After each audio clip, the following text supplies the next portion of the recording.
ஃப்ரெண்ட்வுட்ஸ் மக்களுக்கு வணக்கம். இன்னைக்கு நம்மளோட ஷோல எதை பத்தி பேச போறோம், யாரை பத்தி பேச போறோம் அப்படின்னா, தனுஷுடைய அப்பா கஸ்தூரி ராஜா அவர் ரீசெண்டா ஒரு பிரஸ் மீட் கொடுத்தாரு. இவ்வளோ நாள் மனுஷன் எங்க இருக்காரு, எப்படி இருக்காருன்ற எந்த ஒரு விஷயமும் தெரியாம இருந்தது.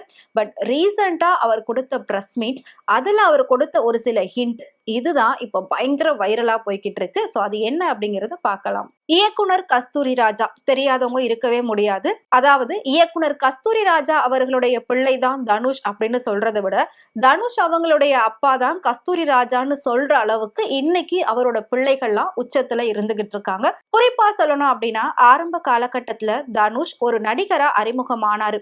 அவரு மிகப்பெரிய ஒரு பேக்ரவுண்ட்ல இருந்து வந்திருந்தாலுமே அவருக்கு ஏகப்பட்ட அவமானங்கள் நடந்தது. சோ அப்பெல்லாம் எல்லாரும் என்ன சொன்னாங்க அப்படின்னா, இப்படி ஒரு ஹீரோவா தமிழ்நாட்டுல இன்னும் ஹீரோக்களை எந்த லெவல்லப்பா கொண்டு வர போறீங்க அப்படின்ற மாதிரி எல்லாம் கேலி கிண்டல் செஞ்சிருந்தாங்க. தனுஷுடைய அண்ணன் செல்வராகவன் அவரும் ஒரு இயக்குனரா இருந்தாரு.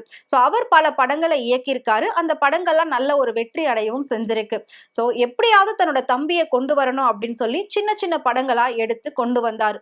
ஆனா என்னதான் பேக்ரவுண்ட்ல இருந்து ஹீரோவா ஆரம்பத்துல வந்து அசிங்கங்கள் அவமானங்கள் பட்டு இருந்தாலும் தன்னோட தனி திறமையால தான் இன்னைக்கு உச்சக்கட்ட புகழ் நடிகரா தனுஷ் வளர்ந்து நிக்கிறாரு. இதுல எந்த ஒரு மாற்று கருத்தும் இல்ல.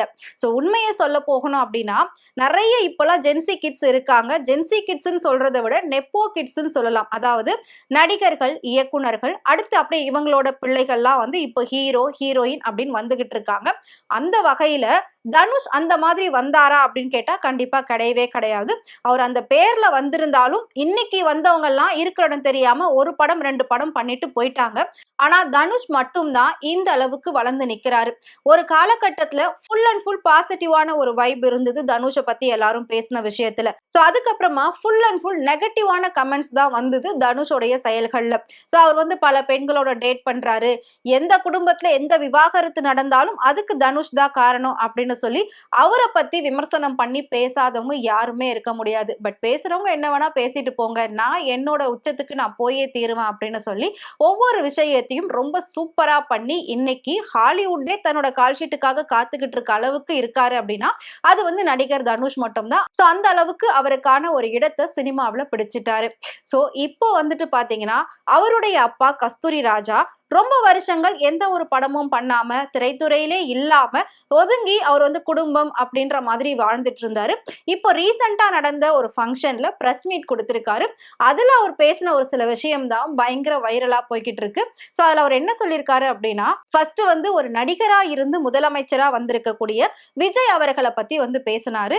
சோ அதுக்கு வந்து வாழ்த்துக்களும் சொல்லியிருந்தாரு. முக்கியமா இன்னொரு விஷயம் சொன்னாரு அப்படின்னா, கிட்டத்தட்ட பெரிய பெரிய நடிகர்கள்லாம் சிவகுமார், குஷ்பு, ராதா ரவி இந்த மாதிரி பெரிய பெரிய நடிகர்கள்லாம் என்ன சொல்லியிருக்காங்க அப்படின்னா, விஜய் அவர்கள் முதலமைச்சரா வந்துட்டாரு, அதுல ரொம்பவே சந்தோஷம் தான். கிட்டத்தட்ட 75 வருஷமா உடைக்க முடியாத ஒரு விஷயத்தை உடைச்சி ஒரு நடிகரா இருந்து சாதிச்சிருக்காரு.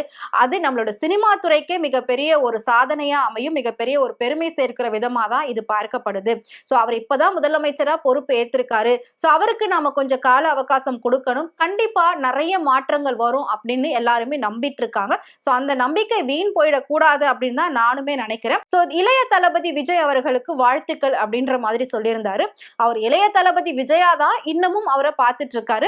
சோ ஏன்னா அவர் சினிமா துறையில இருக்கும் போதுல இருந்து பார்த்துட்டு இருக்கிறதுனால முதலமைச்சர் விஜய் அப்படின்ற ஒரு வார்த்தை அவரோட வாயில வரவே இல்லை. இதை பார்த்த நம்மளோட தாவேகா கட்சியினர்லாம் அவருக்கு எதிரான ஒரு சில விஷயங்களையும் ட்விட்டர்ல பதிவிட்டுட்டு வராங்க. இதுல முக்கியமா அவர் இன்னொரு விஷயம் என்ன சொல்லியிருந்தாரு அப்படின்னா, அங்க ஒரு கிராஸ் டாக்ல என்ன சொன்னாங்கன்னா, போயஸ் கார்டன் தான் ரொம்ப பவர்ஃபுல்லான இடமா அப்படின்ற மாதிரி சொல்லியிருந்தாங்க. அதுக்கு கஸ்தூரி ராஜா என்ன சொன்னார் அப்படின்னா, போயஸ் கார்டன் பவர்ஃபுல்லான இடம் கிடையாதுங்க, கோபாலபுரம் தான் பவர்ஃபுல்லான இடம். ஏன்னா அதுக்கான அடித்தளம் அங்க இருந்துதான் ஆரம்பிச்சது. சோ அதுக்கப்புறமா தான் ஒவ்வொருத்தரா அந்த பகுதிக்கு வந்தாங்க. இன்னைக்கு அங்க இருக்கிறவங்க எல்லாருமே விஐபியா இருக்காங்க. கிட்டத்தட்ட சென்னை அடையார் போட் கிளப்பை விட இங்கதான் அதிகபட்ச பெரிய பெரிய விஐபிக்கெல்லாம் இருந்துட்டு இருக்காங்க. சோ அந்த இடத்துல தன்னோட மகன் தனுஷும் வீடு கட்டியிருக்கிறது தனக்கு பெரிய பெருமை சேர்க்கிற விதமா இருக்கு அப்படின்னு சொல்லி ரொம்ப அப்ரிஷியேட் பண்ணிலாம் பேசியிருந்தாரு. அடுத்ததா என்ன சொன்னாரு அப்படின்னா, இந்த காலகட்டத்துல என்ன நடக்கும், எது மாறும் அப்படின்றது நம்மளால கணிக்கவே முடியாது. ஏன் நாளைக்கு என்னோட பசங்களோ இல்லாட்டி அவங்களோட பசங்களோ, அதாவது என்னோட பசங்களோ பேர பிள்ளைகளோ கூட அரசியலுக்கு வரலாம். எல்லாராலையும் அரசியல்ல சாதிக்க முடியும் அப்படிங்கிறத நம்மளோட இளைய தளபதி விஜய் வந்து நிரூபிச்சுட்டாரு. இனி எத்தனை பேர் சினிமாவில இருந்து அரசியலுக்கு போக போறாங்கன்றது தெரியல. சோ நம்மளால எதுவுமே இப்ப வந்து கணிக்க முடியாது, எதையுமே சொல்ல முடியாது. மேபி என்னோட பசங்க என்னோட பேர பிள்ளைகள் கூட போகலாம் அப்படின்னு அவர் ஒரு ஹிண்ட் கொடுத்திருக்காரு. சோ இதை வச்சு பாக்குறப்போ தனுஷோட ஜேர்னி எல்லாம் எடுத்து பார்த்தோம் அப்படின்னா லாஸ்ட் ஒரு 2-3 இயர்ஸாவே அவரோட ஆக்டிவிட்டிஸ் டோட்டலாவே ரொம்ப சைலண்ட் டைப்ல தான் இருக்கும். ஃபர்ஸ்ட் எல்லாம் பயங்கர ஒரு ஜாலியா பேசக்கூடிய தனுஷை நம்ம பார்த்திருப்போம். சோ அதுக்கப்புறமா ஒரு மெச்சூர்டான தனுஷை தான் நம்ம பார்த்துட்டு இருந்தோம். எல்லா ஸ்டேஜ்லயுமே பாத்தீங்கன்னா ரொம்ப அடக்க ஒடுக்கமான வேட்டி சட்டை அணியிறது, கழுத்துல ஒரே ஒரு ருத்ராட்சம் போடுறது, எப்பவுமே நிறைய தத்துவங்கள் பேசுறது, எல்லாருக்குமே மோட்டிவேஷனலான ஒரு ஸ்பீச் கொடுக்கறது, கிட்டத்தட்ட சூப்பர் ஸ்டாரோட பாடி லாங்குவேஜே தனுஷ் வந்து ஃபாலோ பண்ணாரு அப்படின்லாம் சொல்லி பல பேர் வந்து பேசிட்டு இருந்தாங்க. பட் இருந்தாலும் ஓரளவுக்கு மனுஷங்க முன்னேற அவங்களோட நடை உடை பாவனை எல்லாமே மாறதானே செய்யும். சோ அப்படிதான் தனுஷுக்கும் மாறி இருக்கு அப்படின்னு சொல்லி ரசிகர்கள்லாம் வந்து சொல்லியிருந்தாங்க. இருந்தாலும் டோட்டலா வச்சு பாக்குறப்ப பாத்தீங்கன்னா இந்த அளவுக்கு யாரு சினிமாவில அமைதியான ஒரு தன்னடக்கத்தோட இருந்தாங்க அப்படின்னா அது நம்மளோட விஜய் அவர்கள் மட்டும்தான். சோ அந்த அளவுக்கு இப்ப திரும்பவும் விஜயை ஃபாலோ பண்ணி தனுஷ் எல்லாமே பண்றாரு அப்படின்னா இன் ஃபியூச்சர் அவர் வந்து அரசியலுக்கு வர்றதுக்கான வாய்ப்பு இருக்கோ அப்படின்ற மாதிரி தான் இப்போ நெட்டிசன்கள் எல்லாம் பேசிட்டு வராங்க. இதை வச்சு பாக்குறப்போ உச்சக்கட்ட புகழ் நடிகரா இருந்து விஜய் எப்படி வந்து அரசியலுக்கு வந்து இப்ப முதலமைச்சரா ஆனாரோ அதே மாதிரி இன்னும் 2-3 வருஷம் கழிச்சு உச்சக்கட்ட நடிகரா இருக்கும் போது இப்பவும் அப்படிதான் இருக்காரு. இருந்தாலும் இன்னும் 2-3 வருஷம் வெயிட் பண்ணி அதுக்கப்புறமா நம்ம அரசியல்ல இறங்கி நம்மளும் முதலமைச்சரா ஆயிடலாம் அப்படின்ற மாதிரியான ஒரு சில கனவுகளோட இருக்கிறதா தான் இன்னும் ஒரு சில தரப்பினர்லாம் சொல்லிட்டு இருக்காங்க.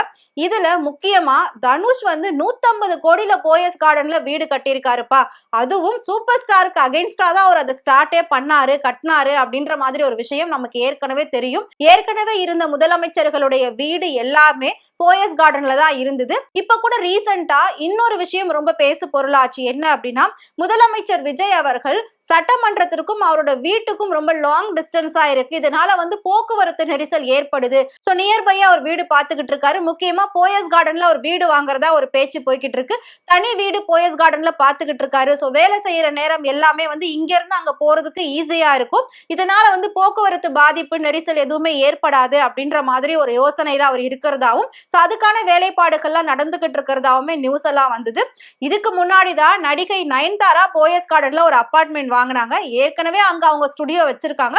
பட் ஓனா இருக்கணும் அப்படின்றதுக்காக ஒரு அபார்ட்மெண்ட் வாங்கி அங்க இருந்துட்டு இருக்காங்க. சோ அந்த வகையில பாக்குறப்போ தனுஷும் அங்க இருக்காரு. பட் அவர் இப்போதைக்கு நடிகரா இருக்காரு. இன்னும் அடுத்த கட்டத்துக்கு போறப்போ அந்த இடத்துல இருக்கிறது அவருக்கு மிகப்பெரிய ஒரு பெருமை சேர்க்கிற விதமா தான் இருக்கும். சோ மிகப்பெரிய VVIPs இருக்கக்கூடிய ஒரு இடமா போயஸ் கார்டன் மாறும் அப்படின்றதுல எந்த ஒரு சந்தேகமும் இல்ல அப்படின்ற மாதிரியும் சொல்லியிருக்காரு. இது எல்லாத்தையும் தாண்டி அதாவது விளையாட்டுத்துறை அமைச்சர் ஆதவ் அர்ஜுனா ஒரு விஷயத்தை பேசியிருந்தாரு.